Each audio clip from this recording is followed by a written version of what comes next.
뉴저지 전역에서 연방 이민 당국의 불법 이민자 단속이 이어지고 있습니다. 뉴저지 주지사는 단속 영상을 게시해 공유하는 포털 사이트 개설을 추진하겠다고 밝혔습니다. 국토안보부 크리스티 놈 장관이 야당에서 주장해온 이민 단속 요원들에게 바디캠 착용을 지시했습니다. 미니애폴리스부터 시작해 전국으로 확대해 나갈 계획입니다. 도널드 트럼프 대통령이 각 주 정부 소관인 선관 업무를 연방 정부가 맡아야 한다고 주장했습니다. 오는 11월 중간 선거를 연방 정부가 직접 관리하겠다는 취지입니다. 연방 중소기업청이 대출 자격 요건을 전면 개편하면서 다음 달부터 시민권자가 100% 소유한 기업만 SBA 대출 신청을 할 수 있게 됩니다. 영주권자는 물론 소수 지분의 외국인 참여도 전면 배제됩니다. 선천적 복수국적 문제 해결을 위한 헌법 소원이 다시 제기될 전망입니다. 국제 결혼이 증가하면서 다문화 가족의 혼혈 2세들에게까지 국적 이탈을 위한 출생 신고를 강요하는 것은 현실성이 떨어진 조치란 지적입니다. 이상은 오늘의 주요 뉴스입니다. 시청자 여러분 안녕하십니까? KBN 뉴스입니다. 뉴저지 전역에서 연방 이민 당국의 불법 이민자 단속이 이어지고 있습니다. 요원들은 영장 제시를 거부해 논란이 되기도 했고 등교하는 학생과 함께 있던 시민권자 남성을 일시 구금하기도 했습니다. 뉴저지 주지사는 단속 영상을 게시해 공유하는 포털 사이트 개설을 추진하겠다고 밝혔습니다. 제이크 에프로스 저지시리 시의원은 지난 1일 오전 10시께 저지시리 9스트리트 경전철역 인근에서 단속 활동을 벌인 IC 요원들을 촬영한 동영상을 SNS에 공개했습니다. 영상엔 에프로스 시의원이 IC 요원에게 영장을 제시하라고 요구하자 이 요원은 우린 영장이 필요 없다고 답했습니다. 요원은 당신이 무슨 말을 하든 우리가 임무를 수행하는 것을 막을 수 없다고 반박했습니다. 이에 대해 제임스 솔로몬 저지시리 시장을 비롯한 지역 정치인들과 이민 옹호 단체들은 IC의 이민 단속과 체포가 영장도 없이 무차별적으로 이루어지고 있는 상황에 큰 우려를 표했습니다. 해당 상황에 연방 국토안보부는 논평 요청에 답하지 않고 있습니다. 뉴저지 티넥에선 삼촌과 함께 등교하던 학생이 이민 단속 요원에 의해 조사를 받은 것으로 알려지고 있습니다. 다행히 이들은 시민권자로 확인돼 즉시 풀려났지만 이민 단속이 학교 인근에서도 진행되고 있어 이민자들의 불안이 가중되고 있습니다. 현재 뉴저지에선 주 전역에서 IC의 이민자 단속과 체포가 확대되고 있습니다. 모리스타운에선 지난달 10대 고교생이 빨래방에서 체포됐다 법원의 명령으로 풀려났으며 6세 딸을 돌보던 아이의 아버지가 식당에서 주문한 음식을 가지러 갔다가 체포되는 사례도 있었습니다. 마이키 셰릴 뉴저지 주지사는 주 전역에서 확대되고 있는 IC 활동에 대한 대응책으로 IC의 단속과 체포 장면을 촬영한 영상을 게시해 공유할 수 있도록 하는 온라인 포털 사이트를 개설하겠다는 계획을 밝혔습니다. 셰릴 주지사는 주 정부가 운영하는 해당 웹사이트를 통해 IC의 활동에 대한 공공감시를 강화하겠다는 입장입니다. 국토안보부 크리스티 놈 장관이 야당에서 주장해온 이민 단속 요원들의 바디캠 착용을 지시했습니다. 미니애폴리스부터 시작해 전국으로 확대해 나갈 계획입니다. 크리스티 놈 국토안보부 장관은 X에 올린 글에서 미니애폴리스의 현장에 있는 모든 경찰관과 요원들은 즉시 바디캠 착용을 지시했다고 밝혔습니다. 바디캠 보급은 자금이 충분히 확보돼 있기 때문에 전국적으로 확대될 것이라며 전국의 DHS 사법집행관들에게 바디캠을 신속하게 구해서 공급할 예정이라고 말했습니다. 놈 장관은 최근 미니애폴리스의 경찰이 세 자녀의 엄마 등 2명의 무고한 시민을 총격 살해하고 다른 1명을 중태에 빠뜨린 뒤 일어난 전국적 시위와 후폭풍으로 압박을 받고 있습니다. 특히 놈 장관은 사건의 원인을 희생자들 탓으로 돌리며 그들은 국내 테러범들로 무기를 휘두르며 테러 행위를 했다고 발표한 뒤 동영상 증거물로 그게 사실이 아님이 밝혀져 곤욕을 치러왔습니다. 이번 발표는 그에 대한 후속 완화 조치입니다. 트럼프 대통령은 민주당이 놈에 대한 탄핵 절차를 밟겠다고 위협하는데도 그를 퇴임시키지 않겠다는 의사를 분명히 했습니다. 민주당은 최근 2건의 살인사건 이후 이민 단속 작전의 새로운 규제와 변화를 모색하고 있습니다. 상원의 척 슈머 원내대표는 최근 영장 발급 조건의 제한, 무기 사용 금지, 연방사법 요원도 지역 경찰과 똑같은 무력 사용 규칙의 적용, 특히 복면 금지, 바디카메라 착용 조건 등을 수용하라며 연방정부 요원들에 대한 규제 강화를 요구했습니다. 정부가 이란 등 75개국에 대한 비자 발급을 중단한 데 대해 시민단체들이 무효화를 요구하는 소송을 제기했습니다. 시민단체 측은 해당 국가 이민자들이 미국인들의 복지 혜택을 빼앗는다는 국무부 설명에 대해 근거가 없고 명백히 사실이 아닌 주장이라고 반박했습니다. 뉴욕타임스 보도에 따르면 시민단체, 이민 비영리 단체 등은 국무부와 마코 루비오 국무부 장관을 상대로 수십 년간 정착된 이민법을 뒤집으려 했다며 맨해튼 연방지방법원에 비자 발급 중단 무효화를 요구하는 소송을 제기했습니다. 앞서 지난달 14일 국무부는 미국 내 복지 혜택을 취하고 있는 비율이 용납할 수 없는 수준인 75개국에 대한 이민 비자 발급을 일시 중단할 것이라고 발표했습니다. 국무부는 이번 동결 조치는 새로운 이민자들이 미국인들의 부를 빼앗지 않을 것이라고 보장할 수 있을 때까지 유지될 것이라고 덧붙였습니다. 비자 발급은 지난달 21일부터 적용됐습니다. 원고 측은 국무부의 이러한 주장이 근거가 없으며 명백하게 사실이 아니라고 주장했습니다. 대부분의 이민 비자 신청자들이 수년간 현금성 복지 혜택을 받을 자격이 없다는 점을 근거로 들었습니다. NPR은 비자 발급이 중단된 국가들 대다수가 비백인 인구가 다수인 국가이며 유럽 외 지역에 속한다고 분석했습니다. 국무부는 NPR의 논평 요청에 응하지 않았습니다. 트럼프 대통령이 각 주 정부 수반인 선관 업무를 연방 정부가 맡아야 한다고 주장을 했습니다. 부정 선거를 우려한 조치인데요. 오는 11월 중간 선거를 연방 정부가 직접 관리하겠다는 취지입니다. 폴리티코에 따르면 트럼프 대통령은 어제 댄 본지노 전 FBI 부국장이 진행하는 팟캐스트에 출연해 공화당은 적어도 15곳에서 투표를 장악해야 한다며 투표를 국가화해야 한다고 밝혔습니다. 트럼프 대통령은 내가 이겼지만 진 것으로 나온 부패한 주들에서 투표를 집계하고 있다며 이제 조지아에서 뭔가가 나올 것이다. 법원 명령으로 투표지를 확보했으니 흥미로운 일이 드러날 것이라고 주장했습니다. FBI는 지난달 28일 조지아주 풀턴 카운티 선관위를 압수수색해 2020년 대선 기록을 확보한 것으로 알려지고 있습니다.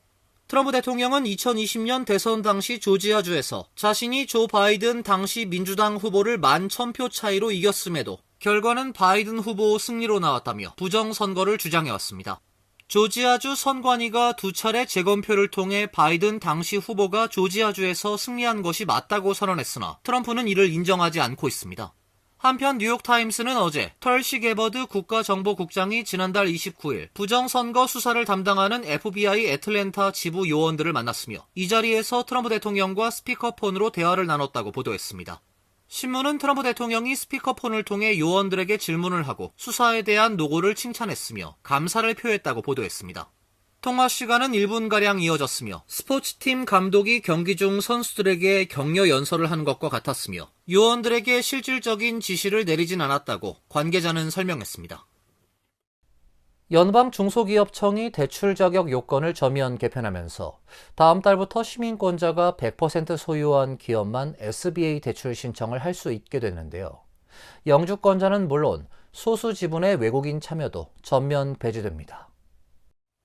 연방 중소기업청은 어제 발표한 정책 공지를 통해 비시민권자 또는 영주권자가 지분을 보유한 기업에 대한 SBA 대출 허용 규정을 폐지한다고 밝혔습니다.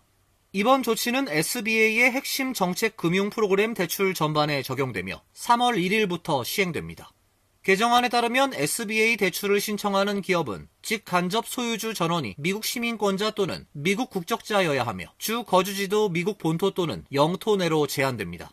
그동안 예외적으로 허용했던 최대 5% 외국인 지분 보유 규정도 이번 개정으로 공식 폐지됐습니다. 특히 영주권자의 지위 변화가 주목됩니다. 기존엔 영주권자가 시민권자와 동일하게 SBA 대출 자격을 인정받아왔으나 새 지침에선 영주권자의 지분 참여 자체가 전면 금지됐습니다. 영주권자는 신청 기업은 물론 운영회사나 자산 보유회사 형태로도 지분을 가질 수 없게 됩니다. 이번 조치로 SBA 대출 비중이 높은 한인은행들과 이민자 중심 중소기업 시장에도 적지 않은 파장이 예상됩니다. SBA는 이번 규정 변경과 관련한 세부 적용 기준과 문의는 각 지역 SBA 사무소를 통해 안내하겠다고 밝혔습니다. 트럼프 대통령이 반유대주의 대처를 제대로 하지 못했다며 주요 대학을 상대로 각종 압박 공세를 이어가는 가운데 하버드대와의 협상 합의금을 더 높이겠다고 밝혔습니다. 트럼프 대통령은 어제 SNS 트루스 소셜을 통해 하버드는 오랫동안 매우 나쁜 행태를 보여왔다며 그들이 저지른 심각하고 극악무도한 불법 행위에 대한 합의금은 더 높아야 한다고 주장했습니다. 트럼프 대통령은 이제 우린 10억 달러의 손해배상을 요구하고 있으며 앞으로 하버드와는 어떠한 관계도 맺고 싶지 않다고 강조했습니다. 로이터, 블룸버그 통신 등은 트럼프 대통령이 하버드대와의 협상 합의금을 높일 권한이 무엇인지 구체적으로 밝히지 않았다고 전했습니다. 그러나 트럼프 대통령이 같은 글에서 정부가 하버드대의 지원금 납부 요구를 철회했다는 뉴욕타임스 보도를 정면 반박한 만큼 지난해부터 명문대 길들이기 차원에서 진행된 하버드대와의 협상에서 물러서지 않겠다는 점을 강조하기 위해 글을 올렸을 가능성이 있습니다. 정부는 지난해 유대인 재학생을 노린 위협을 방치했다며 민권법 위반 통지서를 여러 대학에 보냈으며 이를 바탕으로 벌금 부과, 연방 보조금 중단 등을 통보했습니다. 컬럼비아대, 브라운대 등 일부 대학은 트럼프 행정부와 협상에 연방 보조금 지원을 유지하면서 재정 위기에서 벗어났으나 하버드대와는 해를 넘겨서도 합의에 이르지 못한 상황입니다. 선천적 복수국적 문제 해결을 위한 헌법 소원이 다시 제기될 전망입니다. 이번이 6번째 헌법 소원인데요. 국제 결혼이 증가하면서 다문화 가족의 혼혈 2세들에게까지 국적 이탈을 위한 출생 신고를 강요하는 것은 현실성이 떨어진 조치란 지적입니다. 선천적 복수국적법 개정을 위해 14년째 뛰고 있는 전종준 변호사는 지난 2020년에 선천적 복수국적 남자에 대한 국적 이탈의 자유와 기본권 침해 등의 이유로 제기한 제5차 헌법 소원에서 헌법 불합치 판결을 받으며 승소했습니다. 그러나 아직까지도 제대로 법률 개정이 안 되고 있어 다시 헌법 소원을 제기해 남자와 여자의 복수국적 문제를 동시 해결하고자 한다고 밝혔습니다. 이번 헌법 소원을 통해 국회 개정안의 신속한 발의 및 통과를 기대한다고 밝혔습니다. 현행 국적법의 가장 큰 문제점은 해외에서 출생한 선천적 복수 국적자를 출생 신고를 한 자와 하지 않은 자로 명확히 구분하지 못하고 있다는 것입니다. 대부분의 한인 2, 3세는 한국에 출생 신고도 되어 있지 않고 권리를 행사한 적도 없으며 혜택을 누린 적도 없습니다. 더욱이 국제 결혼이 증가하면서 다문화 가족의 혼혈 2세들에게까지 국적 이탈을 위한 출생 신고를 강요하는 것은 현실성이 떨어진 조치입니다. 전종준 변호사는 현재 연방 공무원 등으로 재직 중인 대부분의 한인 2세들은 자신이 복수 국적자란 사실조차 인지하지 못하는 상황에서 신원 조회 시 복수 국적을 가진 적이 없다라고 의도치 않은 허위 진술을 했을 가능성이 매우 높은 심각한 상황이다. 또 모국 연수나 방문 시에도 반드시 한국 여권을 사용해야 하는 제약이 있다고 지적했습니다. 현행 국적법 제2조 제1항 1호는 출생 당시 부 또는 모가 대한민국 국민이면 출생과 동시에 대한민국 국적을 취득한다고 되어 있습니다. 더불어민주당의 전성준 국회의원은 출생 신고를 안 한 선천적 복수국적 한인 2세들을 구제하기 위한 국적 자동상실 개정안을 검토 중에 있습니다. 미국인들의 기대 수명이 79세로 역대 최고를 기록했습니다. 남녀 차이가 있어 여성은 81.4세, 남성은 76.5세로 여성이 5년 정도 높았습니다. 심장병, 암, 약물 과다 복용 등 주요 사망 원인의 감소가 복합적으로 작용한 결과로 해석됩니다. CDC에 따르면 2024년 기준 미국인의 기대 수명은 79세로 전년도인 2023년의 78.4세보다 0.6세 증가했습니다. 기대 수명은 의학 발전과 공중보건 정책에 힘입어 안정적인 상승세를 보여왔으나 2021년엔 코로나19 팬데믹 영향으로 76.5세 미만까지 하락한 바 있습니다. 이후 회복세가 이어지며 이번에 역대 최고치를 기록했습니다. 기대 수명은 남녀 간 차이를 보였습니다. 여성의 기대 수명은 2023년 81.1세에서 2024년 81.4세로 증가해 남성보다 높은 수준을 유지했습니다. 남성의 기대 수명은 75.8세에서 76.5세로 늘었습니다. 전국 사망률 역시 감소했습니다. 사망률은 2023년 인구 10만 명당 750.5명에서 2024년 722.1명으로 약 4% 줄었습니다. 이는 코로나19 팬데믹 전후를 통틀어 가장 낮은 수준입니다.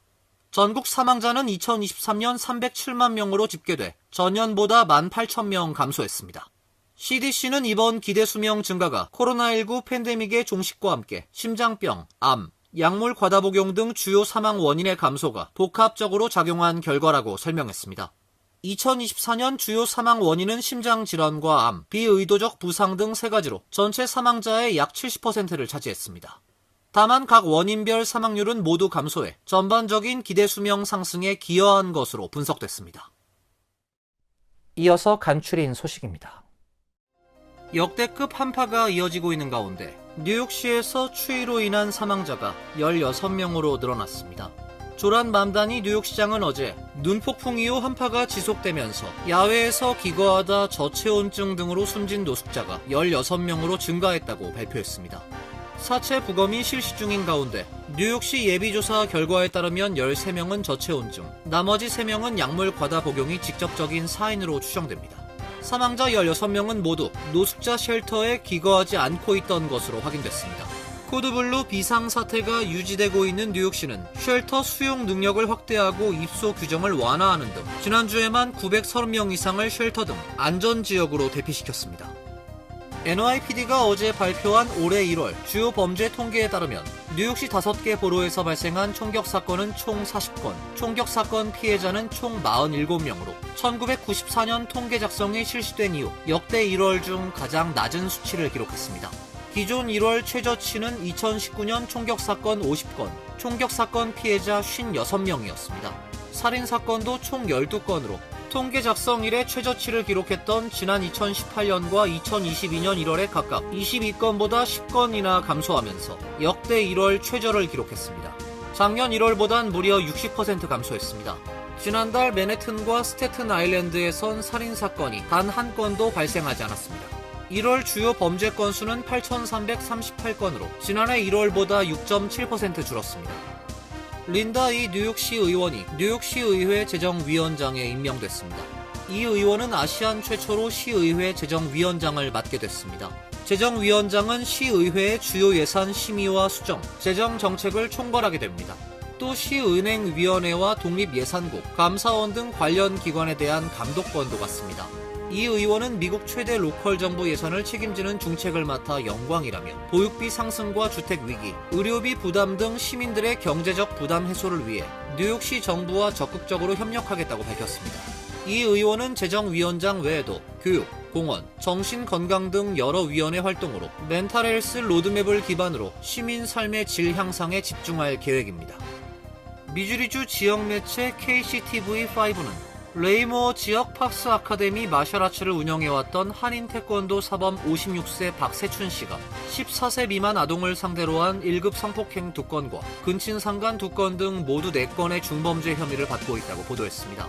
특히 피해 아동은 박 씨와 친인척 관계인 것으로 알려지고 있습니다. 경찰은 지난해 9월 29일 리스 서밋의 한 주택에서 성범죄 신고를 접수하고 수사에 착수했으며 피해 아동은 조사 과정에서 박 씨와 2차례 성관계를 가졌다고 진술했습니다. 박 씨는 지난해 12월 체포 기소돼 구치소에 수감됐습니다. 박 씨가 운영하던 태권도 도장의 웹사이트에는 만 3세 아동부터 성인까지 수업을 제공하고 있으며 박 씨와 2명의 다른 지도자가 함께 강습을 진행했던 것으로 소개돼 있습니다.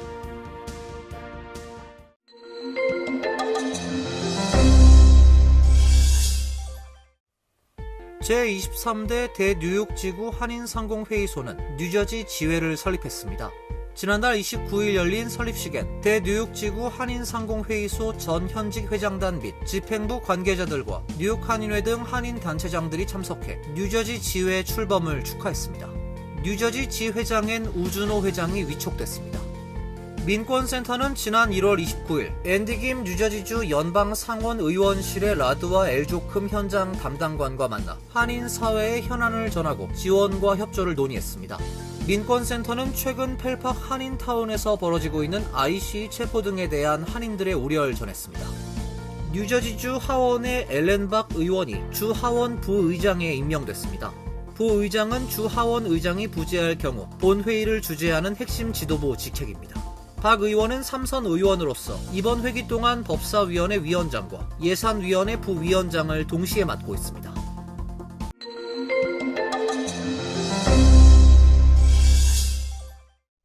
환율과 증권 소식입니다.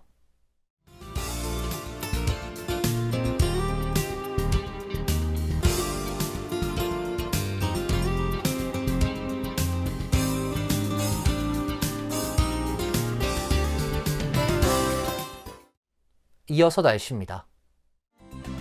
내일도 약간 구름이 끼는 대체로 맑은 날씨가 예상됩니다. 낮 최고 기온 33도, 섭씨 0도, 밤 최저 기온 17도, 섭씨 영하 8도로 예상됩니다. 목요일은 맑고 화창한 날씨가 예보돼 있습니다. 금요일은 다시 구름이 많아지고 눈 소식도 있습니다. 이상으로 KBN 뉴스를 마칩니다. KBN과 함께 즐거운 시간 되시길 바랍니다. 우리 동부 최대 한인방송 KBN이 제작하는 KBN 뉴스는 웹사이트 mykbn.com 그리고 유튜브와 페이스북에서 다시 보실 수 있습니다. 좋아요, 구독, 알림 설정은 뉴스 제작에 큰 도움이 됩니다.